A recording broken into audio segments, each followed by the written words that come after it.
Hey everyone, welcome back to the channel. I'm Josie with Awakened Soul, and we're here for a reading about the person on your mind as well as your connection to each other.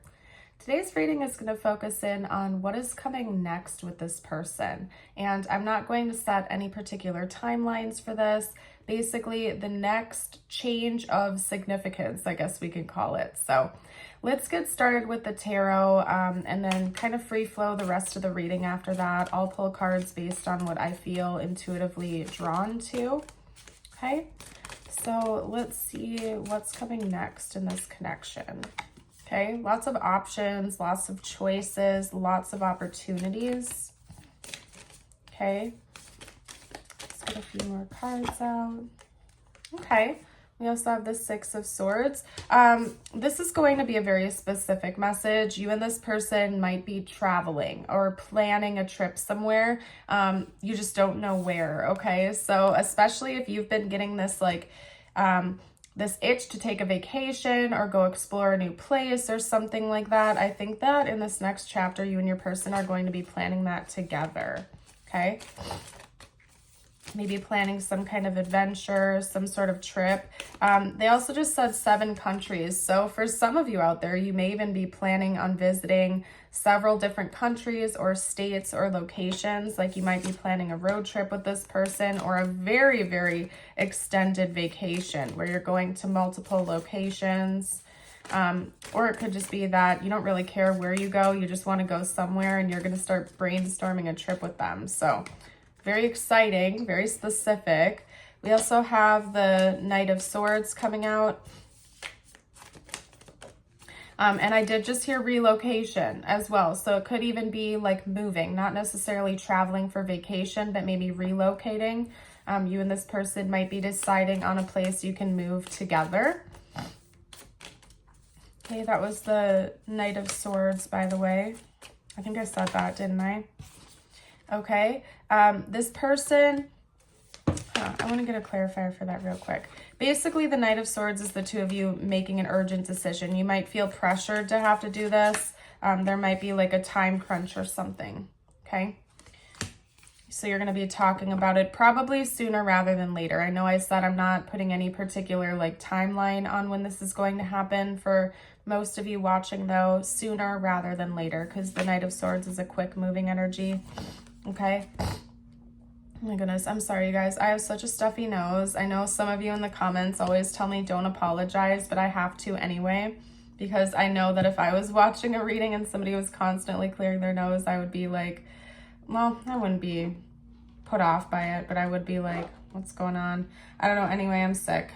So I'm not really sick, actually. I've just had a stuffy nose for like way too long. I think I'm developing allergies or something, unfortunately.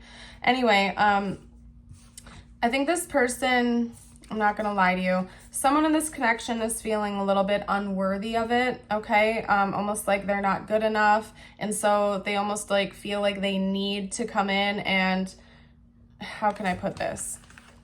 Because I'm not getting whether or not it's you or your person. I'm not getting specifically that it's you or specifically that it's your person, which is telling me that there's probably a disconnect or a divide in the collective. Some of you, this is you. Some of you, it's your person. So I'm just going to read it as if it's your person to make things easier for explaining the message. If it's you, you're welcome to just flip it around, okay? Flip the script as I'm talking.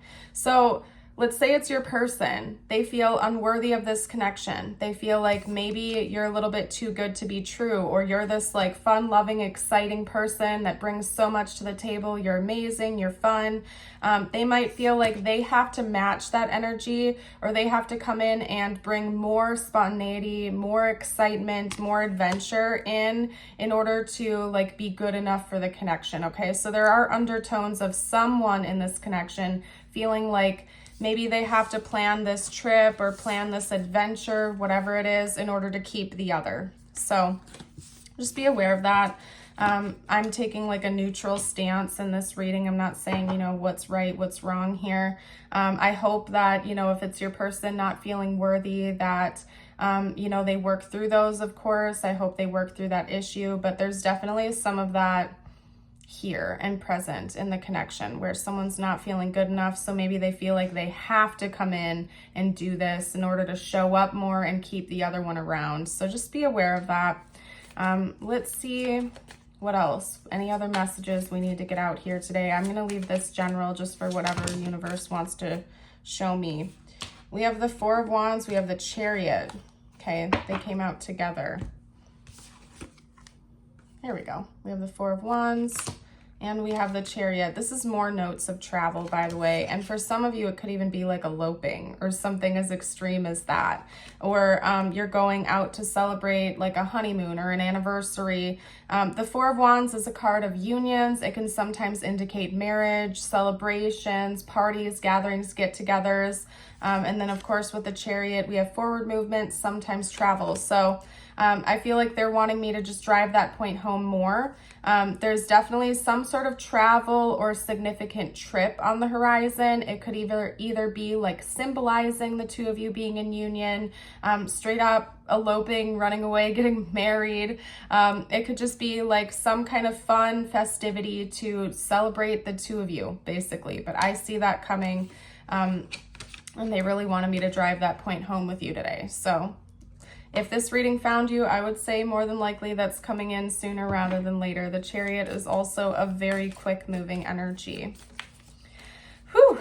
Anyway, I'm feeling like rushed even while I'm doing this reading here today. I don't know if I've been talking fast or what, but I even feel rushed. So I think this is coming in soon for you if this reading found you. Anyway, I'm going to pull you a couple personal messages now before I close out your reading here today. If you're still with me, drop a peacock emoji to let me know. And don't forget to like and subscribe if you haven't already. That way you can stick around for future readings that will resonate with your situation.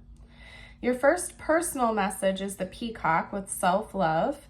You will find great power in focusing on the positive aspects of yourself, that which makes you indefinably unique and beautiful. There are deep wells of untapped inner power in letting go of negative self-talk. Love that message. And then we also have your affirmation of the day. This is interesting because it really links in with that card.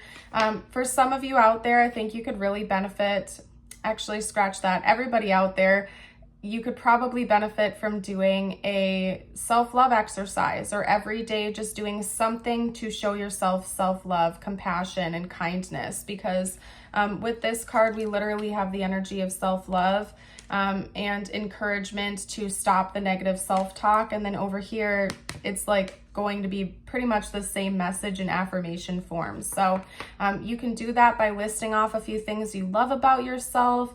You can do that by being kinder to yourself, setting better boundaries. You can even just watch some videos, Google it, do some things that are kind to you today. I'm encouraging you to do that. And that's the message universe wanted to get out for you. So quit the negative self-talk and do something nice for yourself here today. Your affirmation of the day, I'm going to read to you and then hold up. I do invite you to affirm this with me. You can do that by reading it, listening along, commenting it, writing it, whatever you'd like to do. I accept and love myself unconditionally. Inside each of us is a hurt child that needs to be loved. Stop criticizing yourself and heal the wound by loving the child, by loving yourself. Some of you could have inner child work to do because that's what's noted here in this affirmation. And again, we're talking about stop the negative self-talk. If it's you that feels like you're always having to prove your worth to people in your life, like if it was you that was resonating with that part of the message here today, maybe just do some soul searching. Sue, maybe somebody's name is Sue or Susan. Do some, I was going to say side quests. I don't know. This is turning into such, maybe, yeah, do some side quests. If you want to look at it like that, this is your life. Do some missions, some side quests to focus on you again, to stop the negative self-talk, and to show yourself and demonstrate that you don't have to do things to earn love. Love yourself unconditionally. God, the creator of all, loves you for who you are, imperfections and all, and you deserve to feel the same way about yourself. Now, if there's shadows you need to work through or heal, that's different, but it doesn't mean that you're not worthy of love as you already are. So do something kind for yourself today, please. And if anybody has ideas of easy self-love you know, tricks or affirmations or ideas, activities, drop it below in the comments for each other, and I will pin my favorite one if I can remember, okay? If I remember to do that, okay? But anyway, I'm going to leave your reading here. Thank you for joining, and have a blessed rest of your day or night. Bye for now.